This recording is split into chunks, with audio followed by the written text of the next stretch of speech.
ওলামায়ে কেরাম কথা শুনে রাখেন, এদেশে আমরা ভাড়াটিয়া হিসেবে থাকি না, এদেশের মালিকানা সূত্রে আমরা বসবাস করি।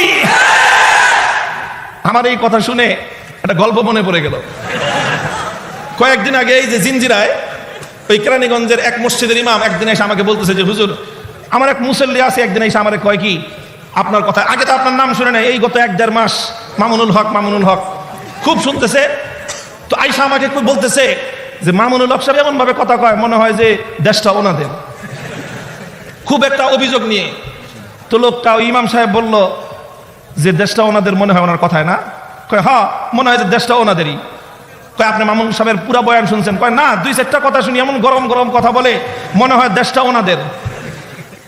কয় তাহলে এক কাজ করেন, মামুন সাহেবের একটা বয়ান আছে, একটা আলোচনা আছে উপমহাদেশের স্বাধীনতা যুদ্ধে আলেম সমাজের ভূমিকা, এই আলোচনাটা শুনবেন 1.5 ঘন্টা আলোচনা কষ্ট করে শুনছে লোকটা। কোনোদিন আলেম আমাদের ওয়াজটা শুনে না, আর আমার ওয়াজ তো শুনেই না। তো 1.5 ঘন্টার ওয়াজ শুনছে। আমার ওই 1.5 ঘন্টার ওয়াজের মধ্যে ইতিহাস ছিল 200 বছরের ইতিহাস।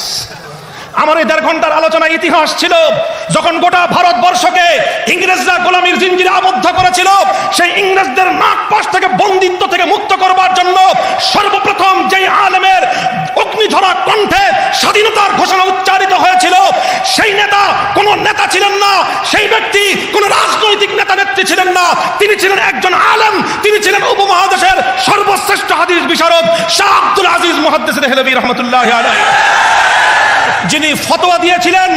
কি ফতোয়া? ইংরেজদের বিরুদ্ধে স্বাধীনতা যুদ্ধ করা ফরজ। ফতোয়ার মধ্য দিয়ে শুরু হয়েছিল স্বাধীনতা যুদ্ধ ইংরেজদের বিরুদ্ধে। শুরু হলো স্বাধীনতার সংগ্রাম। 1831 সালে বালাকোটের রণাঙ্গনে স্বাধীনতার জন্য যুদ্ধ করলেন, রক্ত দিলেন সৈয়দ আহমদ শহীদ রহমতুল্লাহি আলাইহি। 1857 সালে সিপাহী বিদ্রোহ হলো, শামিলির রণাঙ্গনে রক্ত দিলেন হাফেজ জামিল শহীদ রহমতুল্লাহি আলাইহি। 1920 সালে তাহরিকে রেশমি রুমাল হলো, মাল্টার আন্দামান দ্বীপে কারাগারে বন্দী হলেন শাইখুল হিন্দ মাহমুদ হাসান দেওবন্দি রহমতুল্লাহি আলাইহি। 1927 সালে অসহযোগ আন্দোলনের ঘোষণা আসলো, তারকে মুওয়ালাতের ঘোষণা দিলেন শাইখুল হিন্দ মাহমুদ হাসান দেওবন্দি রহমতুল্লাহি আলাইহি। 1947 সালে ইংরেজদেরকে বিতাড়িত করে ভারতবর্ষকে মুক্ত আর স্বাধীন করা হলো। সেই স্বাধীনতা যুদ্ধে বিজয় করবার পর পশ্চিম পাকিস্তান, পূর্ব পাকিস্তান, মুসলমানদের 2 ভূখণ্ডে স্বাধীনতার পতাকা উত্তোলন করেছিলেন মামুনুল হক সাহেবের বাপের 2 ওস্তাদ।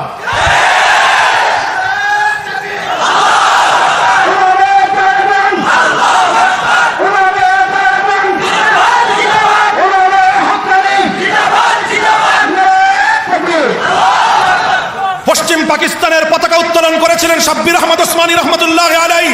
পূর্ব পাকিস্তানের ব্রিটিশ বিরোধী 190 বছরের স্বাধীনতা সংগ্রামের বিজয়ের পতাকা উত্তোলন করেছিলেন আল্লামা জাফর আহমদ ওসমানী রহমতুল্লাহি আলাইহি। এই দুজন আমার দাদা লাগে। এরপর পাকিস্তান আমলের 1947 সাল থেকে 1971 24 বছরের ইতিহাস, ওই ইতিহাস আমরা জানি, ওই ইতিহাস আমরা পড়ি। 1952 ভাষা আন্দোলন থেকে শুরু হলো স্বাধীনতা সংগ্রাম পশ্চিম পাকিস্তানিদের বিরুদ্ধে। 52 ভাষা আন্দোলন কারা করেছিল? একটা নাস্তিক ভাষা আন্দোলনে অংশগ্রহণ করে না। 1952 ভাষা আন্দোলন কাদের নেতৃত্বে হয়েছিল? ইতিহাসের সোনার অক্ষরে লিপিবদ্ধ আছে তমদ্দুন মজলিস। শব্দ দোনোটা আরবি, দোনোটা আরবি। তমদ্দুন মজলিস বাংলাদেশের স্বাধী ভাষা আন্দোলনের 52 ভাষা আন্দোলনের সোনার অক্ষরে লেখা একটা নাম। তমদ্দুন আরবি শব্দ, মজলিস আরবি শব্দ। কারা করেছিল 52 ভাষা আন্দোলন? ইতিহাস আমরা জানি। শহীদ হয়েছিল কারা? আবুল বরকত, রফিকুল ইসলাম, আব্দুল জব্বার, আব্দুল সালাম, 4 জন মুসলমান মায়ের মুসলিম সন্তান বুকের তাজা রক্ত দিয়ে 1952 বাংলা ভাষার মর্যাদা কেড়ে এনেছিল। আসেন 1954 সালে যুক্ত ফ্রন্ট গঠিত হয়েছিল, যেই যুক্ত ফ্রন্টের ইশতেহার অনুযায়ী 1971 বাংলাদেশ স্বাধীন হয়েছিল। 54 যুক্ত ফ্রন্ট কারা গঠন করেছিল? 4 নেতা ছিল। 4 নেতা। কয় নেতা? বঙ্গবন্ধু তখনও শীর্ষ নেতার না, তিনি তখন দ্বিতীয় সারির নেতা, ইয়াং লিডার, যুবক। বঙ্গবন্ধুর নেতা ছিলেন হোসেন শহীদ সোহরাওয়ার্দী, শেরে বাংলা একে ফজলুল হক তারা। আর বঙ্গবন্ধু তখনও মূল প্রধান সারির নেতা হননি, তিনি আরো পরে সামনে এসেছেন। এই যে যুক্ত ফ্রন্ট হলো, যেই যুক্ত ফ্রন্টের ঘোষণার ভিত্তিতে পরবর্তীতে 1969 গণ অভ্যুত্থান হয়েছিল, 70 নির্বাচন হয়েছিল, 71 স্বাধীনতা অর্জিত হয়েছিল। সেই 54 যুক্ত ফ্রন্টের 4 নেতার নাম জানেন? চার নেতার যুক্ত ফ্রন্টের ইতিহাস ছাড়া, এই যে যারা ইতিহাস পড়ো, পৌরনীতি পড়ো, বাংলাদেশের ইতিহাস পড়লে তুমি দেখবা বাংলাদেশের স্বাধীনতার পাকিস্তান আমলের 24 বছরের ইতিহাসের মধ্যে যুক্ত ফ্রন্টের ইতিহাস ছাড়া বাংলাদেশের স্বাধীনতার ইতিহাস পূর্ণ হয় না।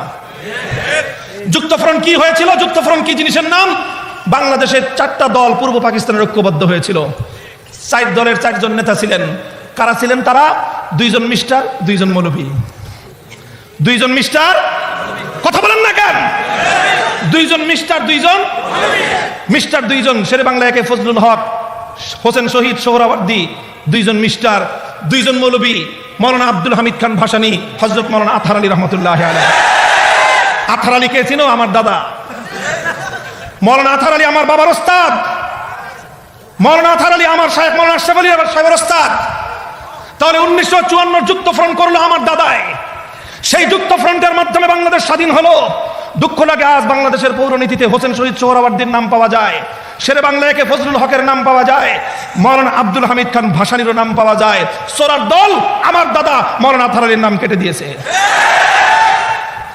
ওগুলা সব হিসাব আমাদের কাছে আছে, জবাব চাইবো। তুমি যদি ইতিহাস লেখো, যুক্ত ফ্রন্টের 3 নেতার নাম লিখবা, 4 দলীয় জোটের 4র্থ নেতার নাম জাতি জানতে চায়। ওই কথা বলতে তোমাদের মুখের মধ্যে কুলুপ এঁটে থাকে, কারণ মৌলানা আতহার আলীর নাম মুখে উচ্চারণ করতে তোমরা লজ্জাবোধ করো। মুহতারাম হাজিরিন, এই সব স্বাধীনতার ইতিহাস যখন আমার কাছ থেকে শুনছে 1.5 ঘন্টার আলোচনা, এরপরে আইসা ওই লোক ইমাম সাহেব কয় ঠিকই তো কয়, উনি তো ঠিকই কয়।